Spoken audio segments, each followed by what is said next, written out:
Il y a une phrase que les ingénieurs répètent dans les écoles techniques. Si quelque chose semble trop étrange pour fonctionner, c'est probablement parce que personne ne l'avait essayé auparavant. Ces 12 camions sont la preuve vivante que la rareté et la fonctionnalité peuvent de marcher main dans la main. Ils ne cherchaient pas à être conventionnels, ils cherchaient à résoudre des problèmes de manière que personne d'autre n'avait imaginé. Et dans ce processus, ils ont créé des machines qui nous font aujourd'hui nous demander comment diable quelqu'un est arrivé à ces idées. Mais elles fonctionnaient, et certaines, des décennies plus tard, le font toujours. Démarrons.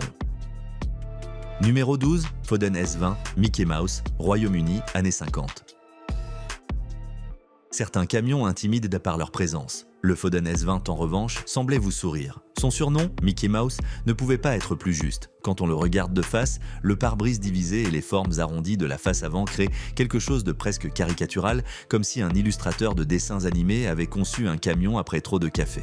Il est impossible de ne pas esquisser un sourire en le voyant. Mais sous ce visage sympathique battait une machine absolument sérieuse. Dans les années 50, alors que la majorité des fabricants britanniques continuèrent d'utiliser des cabines en acier lourdes et sujettes à la rouille sous la pluie éternelle du Royaume-Uni, Foden a parié sur quelque chose de presque futuriste, une construction composite avec de la fibre de verre renforcée. À cette époque, c'était de la technologie spatiale. Plus légère, plus résistante à la corrosion et bien plus risquée à fabriquer.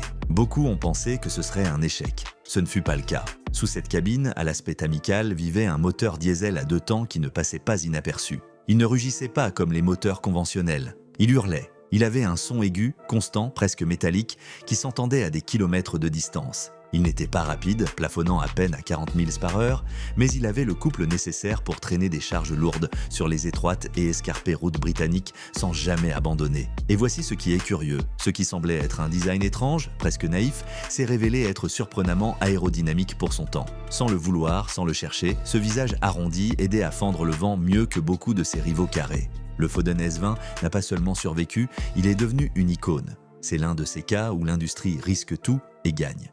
Et chaque fois que l'un d'eux apparaît dans un événement de véhicule classique, les gens s'attroupent autour de lui, non pour sa puissance, mais pour ce visage souriant qui semble dire « Je ne suis pas un camion, je suis un ami ». Numéro 11, ER-FKV, Clearview, Royaume-Uni, années 50. Imaginez conduire un énorme camion et ne presque rien voir. Pendant des décennies, les pare-brises divisés et les fenêtres plates créaient des angles morts dangereux qui transformaient les manœuvres dans les rues étroites ou les quais de chargement en un véritable acte de foi. Les conducteurs apprenaient à vivre avec cela, à tourner la tête encore et encore, à prier pour qu'il n'y ait pas un piéton dans l'angle mort. Et alors est apparu le RFKV, Clearview. Les sigles n'étaient pas du marketing vide. Ils signifiaient littéralement « vue claire ». Son pare-brise panoramique, courbé, avec des coins arrondis, semblait sorti d'une locomotive futuriste. Soudain, les conducteurs pouvaient voir plus de routes, plus de piétons, plus d'obstacles. À une époque où la sécurité n'était la priorité de personne, c'était presque révolutionnaire. Mais ce qui est intéressant avec le K-Fit, c'est qu'il combinait cette esthétique avancée avec une mécanique ultra conservatrice. Sous la cabine vivait normalement un moteur Gardner d'environ 150 chevaux. Les Gardner étaient célèbres pour une chose. Ils étaient lents en révolution, incroyablement efficaces et presque impossibles à détruire. Ils n'étaient pas les plus rapides, ils n'étaient pas les plus puissants, mais ils pouvaient se déplacer plus de 30 000 livres sans se plaindre pendant des années et des années. Son design fluide, presque art déco, rompait avec les camions carrés d'avant-guerre. La grille semblait intégrée en une seule pièce avec la face avant, les phares se fondaient dans les lignes de la carrosserie, tout paraissait plus moderne, plus réfléchi. Le café ne criait pas la puissance, il ne menaçait pas par sa présence. Il transmettait de la confiance, cette sensation que le véhicule sait ce qu'il fait et vous mènera là où vous en avez besoin sans problème. Et cela, dans le monde dur du transport britannique d'après-guerre, l'a transformé en légende. Numéro 10, OM Super Orion, Italie, années 50. L'Italie a toujours eu une relation spéciale avec le design. Mais quand nous pensons à des camions, nous n'avons pas l'habitude d'imaginer l'élégance italienne. L'OM Super Orion est venu changer cela. Dans les années 50, la majorité des camions européens comptaient sur des moteurs de 6 cylindres en ligne. Ils étaient fiables, prévisibles et, soyons honnêtes, un peu ennuyeux. L'Italie a décidé de ne pas suivre le scénario. Le Super Orion ne s'imposait pas seulement par sa hauteur et sa posture dominante. Sa grille, en forme de moustache chromée, lui donnait une expression presque aristocratique, comme s'il regardait le reste des camions de haut, avec ce mélange d'orgueil et de supériorité que les Italiens maîtrisent si bien. Il avait de la présence, du style, de la fierté industrielle, Mais ce qui était véritablement impressionnant se trouvait sous la cabine. Un V8 diesel à 90 degrés. Dans un camion commercial des années 50, ce n'était pas courant, c'était une déclaration d'intention. Avec environ 170 chevaux, ce qui à cette époque était énorme, le Super Orion était conçu pour une mission très spécifique, gravir les cols alpins chargés jusqu'à la limite sans s'essouffler. Tandis que d'autres camions se traînaient dans les pentes, perdant de la vitesse mètre après mètre, celui-ci poussait avec autorité, avec ce son profond du V8 résonnant dans les tunnels de montagne. Il était inoubliable, puissant, presque théâtral. Il pouvait traîner plus de 40 tonnes, devenant le protagoniste des road trains italiens bien avant que les réglementations modernes ne limitent les tailles et les poids. C'était de l'ingénierie sans peur, avec cette passion que les Italiens mettent dans tout ce qu'ils font. Le Super Orionais représente un moment où l'Italie a prouvé que son talent mécanique ne se limitait pas aux voitures de sport rouge. Elle savait aussi construire des géants de travail avec de la personnalité. Il était sophistiqué, mais brutal quand il le fallait. Numéro 9, Atkinson Borderer, Royaume-Uni, années 60. Certains camions cherchent à être élégants. L'Atkinson Borderer voulait s'imposer. Sa face avant plate, son radiateur énorme et au centre un grand A à l'intérieur d'un cercle qui ressemblait à un emblème de guerre industrielle. Il n'essayait pas de plaire, il n'essayait pas d'être amical. Il essayait de rendre clair qui commandait sur la route. Mais ce qui était véritablement étrange n'était pas son apparence, mais sa construction. Atkinson a été pionnier dans l'utilisation de cabines en fibre de verre, renforcées bien avant que cela ne devienne standard dans l'industrie. Alors que d'autres fabricants continuèrent de faire confiance à l'acier lourd, ils ont parié sur des matériaux composites plus légers, résistants à la rouille, mais aussi plus bruyants et beaucoup moins isolés. Et cela définissait l'expérience de conduire un Borderer. Ce n'était pas confortable. Il n'y avait pas de direction assistée, l'embrayage exigeait une jambe forte et en hiver, le froid se glissait sans pitié à travers cette fibre. L'intérieur vibrait, résonnait, grondait à chaque explosion du moteur, c'était une boîte en fibre remplie de bruit mécanique, une expérience sensorielle intense. Mais les conducteurs l'adoraient, et il y avait une raison. Chaque Borderer pouvait être pratiquement fait sur mesure. Atkinson construisait beaucoup de ses camions sur commande. Vous pouviez choisir le moteur, la boîte de vitesse, la configuration des essieux. C'était presque artisanal dans une industrie qui commençait à se standardiser. La majorité montait des moteurs Gardner de réputation légendaire. Ils n'étaient pas explosifs, ils ne vous collaient pas au siège, mais ils étaient éternels, conçus pour parcourir des centaines de milliers de kilomètres sans abandonner, avec des poids combinés qui tournaient autour de 70 000 livres. Le Borderer était le symbole de l'âge d'or du transport britannique, quand le conducteur devait réellement dompter la machine, la comprendre, la sentir. Il n'était pas raffiné, il n'était pas silencieux, c'était du pur caractère, et ce caractère en a fait l'un des classiques les plus recherchés par les collectionneurs du monde entier. Numéro 8, Fiat 682 N2, Italie, années 50-80. Certains camions vieillissent, d'autres disparaissent. Le Fiat 682 N2 reste simplement là. Lancé au début des années 50, ce modèle n'était pas le plus voyant ni le plus rapide. Son design, avec les classiques moustaches chromées sur la grille, lui donnait une expression presque amicale. Rien d'intimidant, rien d'exagéré, et pourtant, il est devenu l'un des camions les plus résistants jamais construits. Ce qui est étrange avec le 682 Endo, ce n'était pas sa forme, c'était sa résistance absurde. Dans plusieurs régions d'Afrique et du Moyen-Orient, ces camions ont été surchargés jusqu'à 200% au-dessus de leur capacité nominale. Conçus pour un certain poids, ils finissaient par transporter 50 ou 60 000 livres sans que le châssis ne se brise, chose qui en théorie ne devrait pas être possible. Mais l'acier du châssis ne cédait simplement pas. Son moteur diesel, lent en révolution et avec un couple généreux, pouvait fonctionner avec un carburant de qualité douteuse, sans se plaindre, sans protester, sans s'arrêter. Il ne courait pas, il effleurait à peine les 45 miles par heure, mais il n'a jamais été question de vitesse. C'était une question d'arrivée, et il arrivait. Tandis que d'autres machines modernes échouent après peu d'années, le 682 N2 a continué de travailler pendant des décennies. Certains ont été en production dans différentes variantes pendant plus de 30 ans. Ce n'est pas normal dans l'industrie automobile. Il était basique, sans climatisation, avec direction assistée en option, intérieur spartiate, mais mécaniquement, il était presque indestructible. Dans un monde obsédé par le neuf, par le dernier cri, le Fiat 682 N2 est devenu le symbole de l'ingénierie permanente, un outil fait pour durer plus que la génération qui l'a acheté. Et encore aujourd'hui, dans un coin reculé de la planète, il est probable qu'il y en ait un qui travaille.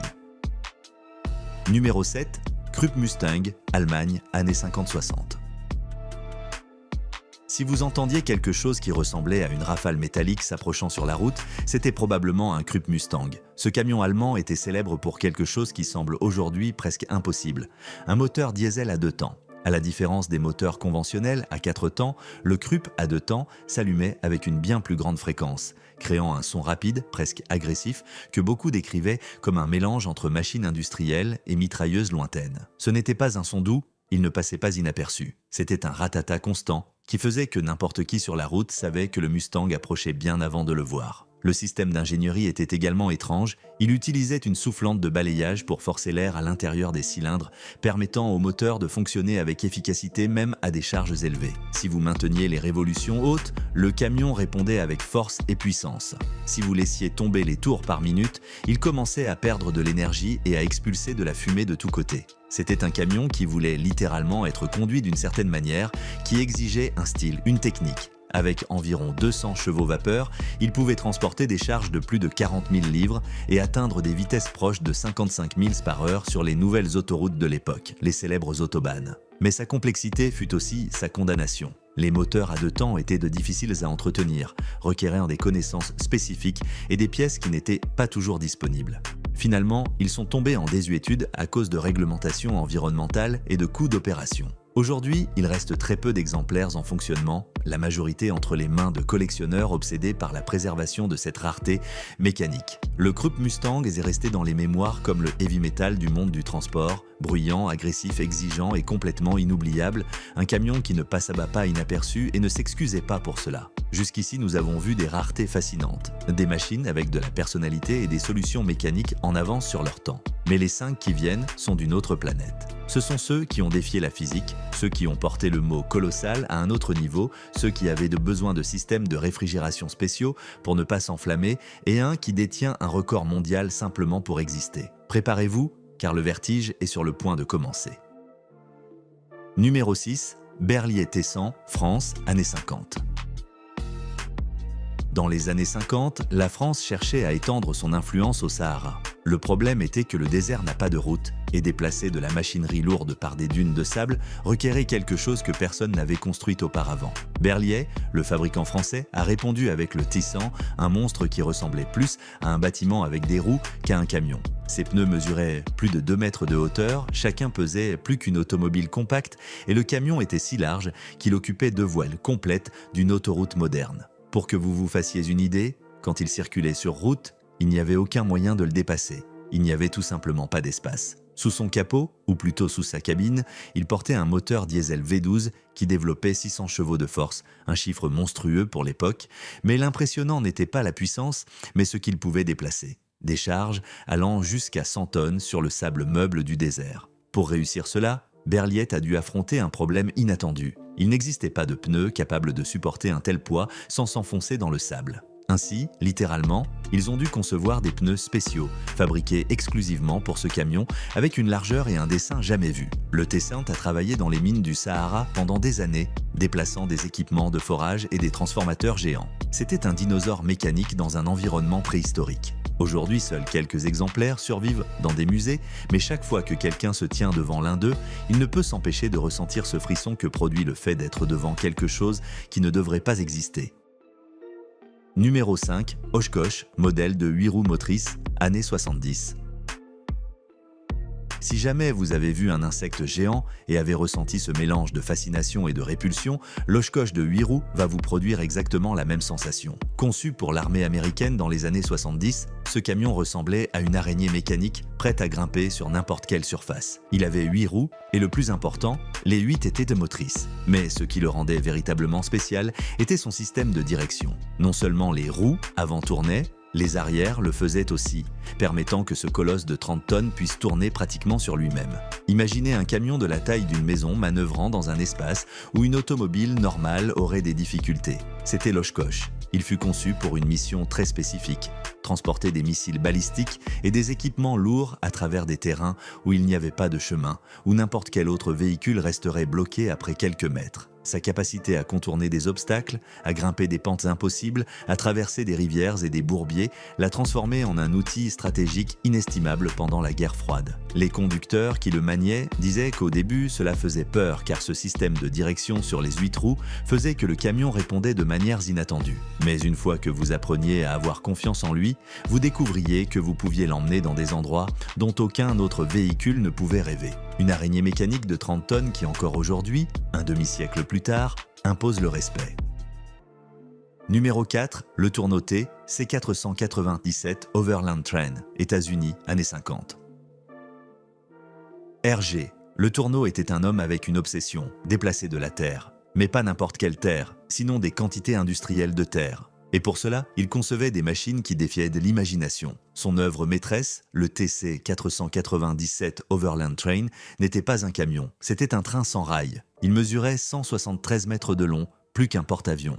Il avait 54 roues, chacune de presque 3 mètres de diamètre. Et il était propulsé par une turbine à gaz qui générait de l'électricité pour alimenter des moteurs électriques dans chacune de ses roues. L'idée était de créer un véhicule capable de traverser des déserts, la toundra et n'importe quel terrain sans besoin de route, apportant des fournitures dans des endroits reculés où n'arrivaient pas les trains conventionnels. Quand il se déplaçait, il ressemblait à une ville sur roues glissant lentement sur l'horizon. Le conducteur allait dans une cabine élevée, comme un capitaine sur son pont de commandement, et derrière s'étendaient d'interminables modules de charge. Il pouvait transporter jusqu'à 150 tonnes à travers n'importe quel terrain. Mais il y avait un problème. Il était si grand qu'il en résultait impraticable. Tourner requérait des kilomètres d'espace et sa vitesse maximale était d'à peine 30 km/h. Un seul prototype fut construit qui repose aujourd'hui dans un musée. Mais chaque fois que quelqu'un le voit, il ne peut s'empêcher de se demander quelle sorte d'esprit fou a conçu un tel monstre. La réponse, un esprit qui n'acceptait pas de limites.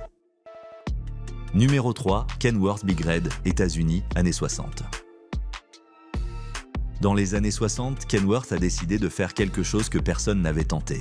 Mettre une turbine à gaz dans un camion, le résultat fut Big Red, un véhicule qui ressemblait à une locomotive sur roue, avec une cabine futuriste qui semblait sortie de The Jetsons. Il mesurait plus de 12 mètres de long et sa silhouette aérodynamique fendait le vent avec une élégance qu'aucun camion n'avait eue auparavant. Sous son capot, il portait une turbine Boeing de 600 chevaux, la même qu'utilisaient certains hélicoptères. Le son était assourdissant, un rugissement continu qui faisait vibrer l'asphalte.